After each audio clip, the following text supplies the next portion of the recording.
Hello students, आज का हमारा टॉपिक है ऑन ट्रिग्नोमेट्री। जैसा कि हम सभी जानते हैं, ट्रिग्नोमेट्री ऑलमोस्ट सभी स्टूडेंट्स का फोबिया है, इसलिए मेरा पहला वीडियो है ऑन ट्रिग्नोमेट्री। तो चलिए अब हम जानते हैं ट्रिग्नोमेट्री के बारे में। सबसे पहले trigonometry is a Greek word. Trigonometry हमारा क्या है? एक ग्रीक वर्ड है जिसमें ट्रिग्नो का मीन्स है ट्रायंगल एंड मेट्री का मीन्स है मेजर्स। यानी कि हम ट्रिग्नोमेट्री में ट्रायंगल्स की मेजर्स को स्टडी करते हैं। चलिए अभी हम जानते हैं ट्रिग्नोमेट्री की डेफिनेशन के बारे में। Trigonometry is a branch of maths that studies the relationship between sides, length and angles of triangles. यानी कि जो ट्रिग्नोमेट्री है वो मैथ्स की एक क्या है, ब्रांच है, जिसमें हम स्टडी करते हैं रिलेशनशिप्स को। रिलेशनशिप्स किसमें के बीच में? साइड्स की लेंथ के बीच में और उन साइड्स में बने एंगल्स के बीच में। ठीक है, ये क्लियर है। अभी बात आती है भाई, ट्रिग्नोमेट्री को इन्वेंट किसने किया, इसे कौन हमारे लिए पहले लेके आया? तो इससे सबसे पहले लेके आए हमारे यूक्लिड एंड आर्किमिड्स। जब थर्ड सेंचुरी थी तो यूक्लिड एंड आर्किमिड्स ने क्या किया, इसके बाद ट्रिग्नोमेट्री के बारे में स्टडी की। तो जानते हैं अभी हम इसके बारे में। In third century Euclid and Archimedes studied the properties of chords and inscribed angles in circles। तो थर्ड सेंचुरी में यूक्लिड और आर्किमिड्स ने किसी सर्कल में उसके कोर्ड्स, जैसे ये कोर्ड्स होती है ना, इन कोर्ड्स की प्रॉपर्टी और इन कोर्ड्स में बने, जैसे ये कोड है, ये भी कोड है, और इन कोर्ड्स में जो एंगल बनता है उनके बारे में यूक्लिड और आर्किमिड्स ने स्टडी की। They proved theorems that are equivalent to the modern trigonometry formula, although they represent them geometrically rather than algebraically। तो जो हमारे यूक्लिड और आर्किमिड्स थे उन्होंने क्या किया, कई थ्योरम्स के प्रूफ भी दिए, वो भी मॉडर्न ट्रिग्नोमेट्री जैसे, वो भी ज्योमेट्रिकली rather than algebraically। ठीक है, अभी हमें ये पता लग गया कि किसने इन्वेंट किया था। और हैरानी की बात ये है कि इसे सबसे पहले सर्कल्स पर ट्राई किया। तो भी आगे जानते हैं इसके बारे में। उसके बाद आता है इसे 10th सेंचुरी में नासिर दिनाल तुशी जी ने इनके बारे में स्टडी की। उन्होंने क्या किया, नासिर दिनाल तुशी जी ने ट्रिग्नोमेट्री को मॉडर्न वे से रिप्रेजेंट किया। जो हम आज वे पढ़ते हैं, नासिर दिनाल तुशी जी ने उससे ट्रिग्नोमेट्री को उस मेथड में रिप्रेजेंट किया। चलिए जानते हैं हम नासिर दिनाल तुशी के बारे में।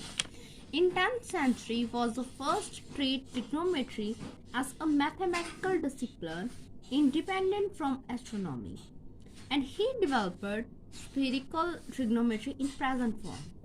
तो हमारे जो नासिर दिनाल तुशी थे उन्होंने पहली बार ट्रिग्नोमेट्री को एज अ मैथमेटिकल डिसिप्लिन, जो कि इंडिपेंडेंट था तो हमारे नासिर दिनाल तुशी जी ने क्या किया भी, उन्होंने ट्रिग्नोमेट्री को एक मैथमेटिकल डिसिप्लिन में एक्सप्लेन किया जो कि बिल्कुल ही इंडिपेंडेंट था एस्ट्रोनॉमी वे से। एस्ट्रोनॉमी जाने की प्लैनेट्स वगैरह की स्टडी से बिल्कुल ही डिफरेंट लिया भाई उन्होंने बट स्टडी किस पे किया, स्फीयर्स पर। और हमारे पास लेके आए ट्रिग्नोमेट्री की प्रेजेंट फॉर्म जो हम आज यूज करते हैं और जिसके बारे में हम आज पढ़ने भी वाले हैं। तो जो हमारे नासिर दिनाल तुशी जी थे उन्होंने 6 ट्रिग्नोमेट्रीज रेशो के बारे में जाना। वो 6 ट्रिग्नोमेट्रीज अभी रेशोज क्या हैं और वो कौन कौन से हैं उसके बारे में हम जानेंगे आगे। Trigonometries ratios. Trigonometric functions are real functions. तो हमारे जो ट्रिग्नोमेट्री रेशोज हैं उन्हें हम ट्रिग्नोमेट्रिक फंक्शंस भी बोलते हैं और वो क्या होते हैं, रियल। अभी हम ट्रिग्नोमेट्री रेशोज में क्या पढ़ते हैं, which are relate an angle of right angle triangle. तो ट्रिग्नोमेट्री जो फंक्शंस होते हैं वो क्या करते हैं, वो रिलेट करते हैं किसी राइट एंगल्ड ट्रायंगल्स मीन्स वो ट्रायंगल जिसमें एक एंगल 90 का हो, उस ट्रायंगल के किसी एक एंगल को उसी ट्रायंगल की किसी भी दो साइड्स को, जैसे वो साइड्स ये वाली दो भी हो सकती हैं, वो ये वाली दो भी हो सकती हैं, वो कोई भी हो सकती हैं, उन दोनों साइड्स की रेशियोज को जब हम रिलेट करते हैं उसी राइट एंगल ट्रायंगल के एंगल से, तो हमारे पास क्या आते हैं, ट्रिग्नोमेट्रिक रेशियोज आते हैं। अब ये ट्रिग्नोमेट्रिक रेशियोज क्या है, मेनली हमारे पास 6 ट्रिग्नोमेट्रिक फंक्शंस हैं जो अभी तक हमें मिले हैं। वो है sine, cosine, tangent, cosecant, secant and cot. ये हमारे पास 6 ट्रिग्नोमेट्रिक फंक्शंस हैं। चलिए अभी हम पढ़ते हैं इनके फॉर्मूलाज के बारे में और हम जानते हैं कुछ और मज़ेदार बातें इसके बारे में। जैसे राइट एंगल ट्रायंगल की हमें ट्रिग्नोमेट्रिक फंक्शंस के लिए पहले हमें इसकी स्टडी करनी होगी। अभी राइट एंगल ट्रायंगल्स की बात करते हैं तो सबसे पहले आती है पाइथागोरस थ्योरम। चलिए, पाइथागोरस थ्योरम को हम पाइथागोरियन थ्योरम भी बोलते हैं। तो पाइथागोरस थ्योरम की स्टेटमेंट क्या है, Pythagoras theorem is applicable only on right angle triangles. It states that hypotenuse square is equal to base square plus perpendicular the square। तो जो पाइथागोरस थ्योरम है, पहली बात तो वो सिर्फ एक राइट एंगल ट्रायंगल्स पर ही एप्लीकेबल है। राइट एंगल ट्रायंगल मैं आपको पहले ही बता चुकी हूँ, जिसमें एटलीस्ट वन एंगल 90 डिग्री का हो तो वो होती है राइट एंगल ट्रायंगल। तो हमारी जो पाइथागोरस थ्योरम है वो सिर्फ अप्लाई हो सकती है ऑन राइट एंगल ट्रायंगल्स। ये स्टेट क्या करती है, हाइपोटेन्यूज का square is equal to base square plus perpendicular square. तो हमारे पास जो हाइपोटेन्यूज है, बेस है और परपेंडिकुलर है, वो क्या है, अभी जैसे हमारे पास ये राइट एंगल ट्रायंगल है जिसमें ये एक एंगल का क्या है 90 डिग्री का, तो राइट एंगल के सामने वाली जो साइड होगी उसे हम बोलते हैं हाइपोटेन्यूज एंड इसे हम H से डिनोट करते हैं। और उसके बाद आता है ये होता है बेस, जिस पर एंगल बना हो उसे हम बोलते हैं बेस। तो बेस और जो दूसरी साइड होती है जिसमें राइट एंगल बना होता है उस साइड को बोलते हैं परपेंडिकुलर, जिससे हम P से डिनोट करते हैं और बेस को हम B से डिनोट करते हैं।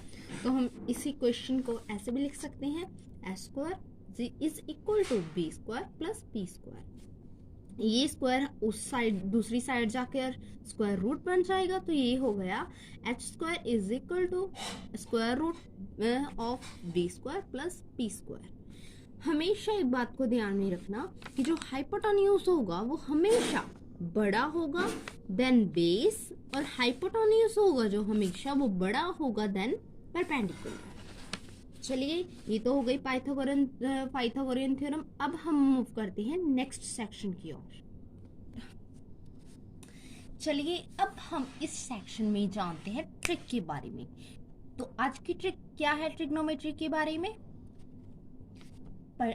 हमारे आज की ट्रिक है पंडित बद्री प्रसाद हर पुल। सॉरी, थोड़ी सी मिस्टेक हो गई, यहाँ आ डालना भूल गई। चलिए, तो हम ट्रिक के ऊपर कंसंट्रेट करते हैं। वो क्या, पंडित बद्री प्रसाद है जो हमारे, वो क्या करते हैं, हर बोलते हैं। भाई पंडित हैं तो हर तो बोल लेंगे ही, जय बोलेगी। चलिए, तो पंडित का क्या आ गया P, बद्री का आ गया B और प्रसाद का भी P। हर बोले उससे हम ना नीचे लिख लेते हैं, क्योंकि वो तो बाद में बोल रहा है ना हर, पहले उसका नाम आ रहा है उसके बाद हर बोल लिया, ठीक है। तो अभी बात आती है आगे की, जो हमारे पहले ही हमने पिछले सेक्शन में स्टडी किया है कि मेन ट्रिग्नोमेट्रीज रेशियोज कौन सी हैं, sine, cos, sine, tangent, cot, secant और कोसेकेंट। तो ट्रिग्नोमेट्रिक फंक्शंस भी हम देख चुके हैं, sine, cos, tan, cot, secant, cosecant. तो जैसे मैंने लिखा है इस सीरीज में, अगर आप उससे वैसे ही याद करेंगे तो ये ट्रिक थोड़ी सी आपके लिए और भी इजी बन जाएगी। तो अभी हम इन साइन कॉस टैन जो भी हमारे ट्रिग्नोमेट्रीज रेशियो है इन्हें हम इसके ऊपर लिखने वाले हैं। तो sine cos tan cot secant cosecant. देखिए ध्यान से देखिए, जैसे मैंने ट्रिग्नोमेट्रीज रेशियोज इस यहाँ लिखी हुई है सीरीज में, वैसे ही मैंने उसे इस पैटर्न में लिखा है। ठीक है, तो अभी हम बात करते हैं फॉर्मूलाज के बारे में। यहाँ जो हमने P यूज की है वो हमारा है परपेंडिकुलर, और जो B है हमारा बेस, एंड H है हमारा हाइपोटेन्यूज। ठीक है, तो अभी हम आते हैं फॉर्मूलाज के बारे में। जैसे पहले हम लिखेंगे साइन थीटा। थीटा है जो वो हमारा क्या है, एंगल है जो हाइपोटेन्यूज और बेस के बीच में यहाँ फॉर्म हो रहा है, जिसे हम थीटा से डिनोट करते हैं, वो हमारा है एंगल। तो अभी हम साइन थीटा ट्रिग्नोमेट्री के फंक्शन के बारे में स्टडी करते हैं। वो क्या है, जैसे ये है साइन थीटा, ऊपर से नीचे की ओर जाना है, बस इतना ही करना है हमें। वो क्या आ गया, P अपॉन H। ठीक है, P हमारा है परपेंडिकुलर और H हमारा है हाइपोटेन्यूज, जैसे मैं आपको पहले ही बता चुकी हूँ। नेक्स्ट है कॉस थीटा, वैसे ही कॉस थीटा आ गया, वो क्या हो गया, B अपॉन H। सिमिलरली हम टैन थीटा पता कर सकते हैं, वो क्या आ गया हमारा, P अपॉन B। अभी हम पता करेंगे नीचे वाले, जैसे हमारे पास है कॉट थीटा। कॉट थीटा क्या है, हम इसके लिए नीचे से ऊपर जाएंगे। नीचे से ऊपर जाने का मतलब ये क्या हो गया हमारे पास, B अपॉन B, यानी कि base upon perpendicular. And next हमारे पास है सेकेंड थीटा। सेकेंड थीटा क्या हो गया हमारे पास, नीचे से ऊपर जाना है अभी, यानी कि H अपॉन B।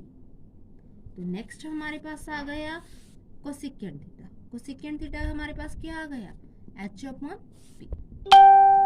ठीक है, ये हमारे पास आ गए ट्रिग्नोमेट्री के रेशियोज और एंगल्स के बीच में रिलेशन। अभी हम आते हैं आगे। तो हमारे पास अगर ध्यान से देखें तो टैन थीटा को हम क्या लिख सकते हैं, sine theta upon cos theta.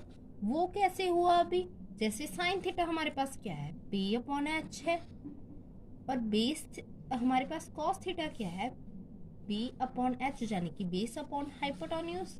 H के साथ H कट गया और ये हमारे पास आ गया P अपॉन B। तो पहले भी तो हमने ये देखा कि टैन थीटा हमारे पास क्या होता है, P अपॉन B। तो ये हमारे पास एक और फॉर्मूला बन गया कि टैन थीटा क्या होता है, sine theta upon cos theta के इक्वल। ठीक है, एक फॉर्मूला हमारे पास ये आ गया। अगर हम अभी ध्यान से देखें तो हमारा साइन थीटा है P अपॉन H और हमारा कॉस थीटा है H अपॉन P। ठीक है, अगर ध्यान से देख रहे हैं हम तो ये क्या है, एक दूसरे के इनवर्स है। यहाँ P अपॉन H आ रहा है और यहाँ उसका रेसिप्रोकल यानी कि H अपॉन P आ रहा है। तो हम ये कह सकते हैं कि जो साइन थीटा है वो इक्वल है 1 कोसेकेंड थीटा के, ये हो सकता है। और नेक्स्ट ऐसे ही और आ जाएगा, कॉस थीटा हमारे पास क्या है, B अपॉन H है, तो सेकेंड थीटा हमारे पास क्या है, H अपॉन B है। तो ये भी एक दूसरे के इनवर्स हो गए। तो कॉस थीटा के किसके इक्वल होएगा, 1 अपॉन सेकेंड थीटा के। सिमिलरली टैन थीटा इक्वल होगा cot theta 1 upon cot theta के। ठीक है, इसे हम यहाँ से भी याद कर सकते हैं कि साइन थीटा किसके इनवर्स होगा, 1 बाई कोसेकेंड थीटा के। सिमिलरली कॉस थीटा होगा 1 बाई सेकेंड थीटा के इक्वल, और टैन थीटा होगा 1 बाई कॉट के। ठीक है, हमने जैसे पहले स्टडी किया था कि जो टैन थीटा है वो इक्वल होगा sine theta upon cos theta के। तो हम अभी ये हमें पता है कि टैन थीटा इक्वल है 1 बाई कॉट थीटा के। तो जो कॉट थीटा है वो इक्वल होगा 1 बाई टैन थीटा के। टैन थीटा की हम ये वाली वैल्यूज इसमें पुट कर सकते हैं। ये क्या आ गया, sine theta upon 1 by sine theta upon cos theta. तो हम इसे क्या लिख सकते हैं, cos theta upon sine theta. और यहाँ से हमारे पास एक और फॉर्मूला आ गया cot थीटा का। हम cot थीटा को क्या लिख सकते हैं, cos theta upon sine theta. ये हमारे पास एक नया फॉर्मूला आ गया। तो जो जो फॉर्मूलाज मैंने हाईलाइट किए हैं, आपको वो सभी फॉर्मूलाज अपनी नोटबुक पर नोट डाउन करने हैं और उन्हें यही याद रखना है कि वही फॉर्मूलाज आपके सारे क्वेश्चंस को कवर अप कर सकते हैं। चलिए अब हम स्टडी करते हैं कुछ प्रॉब्लम्स के बारे में और कुछ क्वेश्चंस के बारे में जाने की। तो हमने पहले फॉर्मूलाज तो देख ही लिए कि इसमें क्या क्या फॉर्मूलाज यूज होंगे। तो अभी हम बात करते हैं क्वेश्चन की। If sine theta is equal to 3/5, यदि हमारे पास साइन थीटा दिया हुआ है 3/5, then find other trigonometric ratios. Sine theta given है, अदर ट्रिग्नोमेट्रिक रेशियोज का क्या मतलब है कि हमें पता करना है cos theta, tan theta, secant theta, cosecant theta and cot theta, ये हमें पता करने हैं। तो हमारे पास अभी क्या है, साइन थीटा गिवन है, वो क्या है 3/5।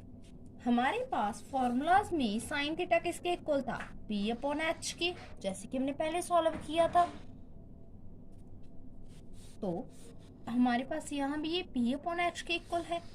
तो परपेंडिकुलर क्या हुआ हमारा 3 हुआ और हाइपोटेन्यूज क्या होगा 5 होगा। तो हमें अभी चाहिए क्या, जैसे कि हमें बाकी ट्रिग्नोमेट्री रेशियोज पता करनी है। cos थीटा हुआ, cos थीटा किसके इक्वल होता है b अपॉन एच के में। तो यहाँ हमें b तो मालूम ही नहीं है भाई, उससे भी हमें पता करना होगा। वो किससे पता चलेगी, वो हमें पता चलेगी हमारी पाइथागोरस थ्योरम से, जो क्या है h² is equal to b² plus p²। तो आइए अभी हम इसमें वैल्यूज पुट करते हैं। तो h² क्या हुआ 5² is equal to b², b हमें पता नहीं है, वो हमें पता करनी है। और p क्या है 3, यानी कि 3 का स्क्वायर। तो ये आ गया 25 is equal to b² plus 9। तो b² किसके इक्वल आ गया 25 माइनस 9, यानी कि 16 के इक्वल। तो b हमारे पास आ गया 4 के इक्वल। हम minus b is equal to -4 को रिजेक्ट कर देंगे, क्योंकि कोई भी साइड कभी भी नेगेटिव नहीं आती। तो अभी हम इन क्वेश्चंस अभी हम बाकी ट्रिग्नोमेट्री रेशियोज इजीली पता कर सकते हैं। तो जैसे पहली है cos थीटा किसके इक्वल होता है b अपॉन एच के। b हमारे पास क्या है 4 और h हमारे पास है 5। सिमिलरली tan थीटा क्या आ गया p अपॉन b के। परपेंडिकुलर हमारे पास है 3 और बेस हमारे पास अभी अभी हमने पता किया वो है 4। सिमिलरली सेकेंड थीटा किसके इक्वल होता है हमारे पास h अपॉन b के। तो h अपॉन b, यानी कि हमारे पास h क्या है 5 है और b क्या है 4 है। उसके बाद हम पता कर लेंगे cos थीटा किसके इक्वल है हमारे पास h अपॉन p के। वो क्या आ गया 5 अपॉन 4। और cot थीटा हमारे पास इक्वल होता है b अपॉन p के। वो हमारे पास क्या आ गया 4 अपॉन 3। तो ऐसे ही हमने बाकी ट्रिग्नोमेट्री रेशियोज भी हमने पता कर ली। ठीक है, देते हैं इसे c, हम इसको भी ए दे सकते हैं, उसमें कोई प्रॉब्लम नहीं है। जैसे अब आते हैं हम आगे, इसमें दिया हुआ है AB is equal to 24 centimetre. जो हमारा AB है वो हमारे पास क्या है 24 सेंटीमीटर और BC है वो क्या है 7 सेंटीमीटर। यानी कि हमें हाइपोटेन्यूज हमारा नहीं पता है, हम पहले चलिए उसके बाद इसे हमें पता करना है और डिटरमाइन करना है साइन ए, यानी कि यहाँ ए क्या है एंगल है, हमें पता करना है साइन ए के बारे में और कॉस सी के बारे में। सी भी हमारा क्या है एंगल है। जो साइन ए वाला एंगल है वो ये है और जो साइन सी यहाँ एंगल है वो ये वाला है। चलिए अब हम इस क्वेश्चन को सॉल्व करते हैं। तो जैसे कि हमने पहले ही देख चुके हैं कि हमें फाइंड आउट क्या करना है, साइन ए करना है। तो साइन ए हमारे पास किसके इक्वल होता है परपेंडिकुलर अपॉन हाइपोटेन्यूज। एंगल है ए, यानी कि दिस वन एंगल। तो परपेंडिकुलर कौन सा होगा, दिस वन। हमेशा याद रखना जो एंगल की सामने वाली साइड होती है, जो हम कह सकते हैं किसी एंगल की ऑपोजिट साइड होती है, वो हमेशा क्या होती है, परपेंडिकुलर। ठीक है, यानी कि हम जब एंगल ए की बात करते हैं तो हमारे पास परपेंडिकुलर क्या है, ये BC है हमारे पास यहाँ परपेंडिकुलर, जो किसके इक्वल है, 7 के इक्वल है। हाइपोटेन्यूज हमेशा सबसे बड़ा होगा, हाइपोटेन्यूज क्या रहेगा, AC। तो हमारे पास यहाँ तो हाइपोटेन्यूज पता ही नहीं है हमें, तो हम पहले पता करते हैं हाइपोटेन्यूज को हमारी पाइथागोरस थ्योरम की हेल्प से, जो क्या है, h² is equal to B² plus B²। ठीक है, हमें जो जो वैल्यूज पता है हम उनको इसमें पुट कर देंगे। तो देखिए यहाँ हमारे पास h सॉल्व करके हमारे पास ये आ गया 25, तो हम यहाँ इसकी वैल्यूज पुट कर सकते हैं। तो तो हमारे पास h यानी कि हाइपोटेन्यूज, जिसे हम साइड्स के अकॉर्डिंग AC भी बोल सकते हैं, वो हमारे पास आ गया 25। तो हमारे पास यहाँ साइन ए क्या बन गया, 7/25। अभी हम आगे सॉल्व करते हैं। हमें अगला क्या पता करना है, cos C। तो हमें अगला क्या पता करना है यहाँ, cos C। cos C किसके इक्वल होगा, cos किसके इक्वल होता है, बेस अपॉन हाइपोटेन्यूज के इक्वल होता है। तो हमारा साइन cos C किसके इक्वल होगा, बेस अपॉन हाइपोटेन्यूज। जब एंगल ये वाला है तो परपेंडिकुलर कौन सा होगा, इसकी ऑपोजिट साइड इसके परपेंडिकुलर होगी, यानी कि ए भी परपेंडिकुलर होगा। तो बेस कौन सा होगा, BC। तो हमारे पास cos C, जब हम cos C के बारे में बात कर रहे हैं और एंगल C के बारे में हम बात कर रहे हैं, तो बेस क्या होगा, BC। और हमारे पास हाइपोटेन्यूज क्या होगा, हाइपोटेन्यूज कभी चेंज नहीं होगा, वो क्या रहेगा, AC। तो हमारे पास BC साइड कितनी है, 7 है, और AC कितना है, हमारे पास 25 है। तो हमारे पास cos C कितना आ गया, 7/25। तो ये हमने इस क्वेश्चन को सॉल्व कर लिया है। I hope you like the video and thank for watching and please subscribe our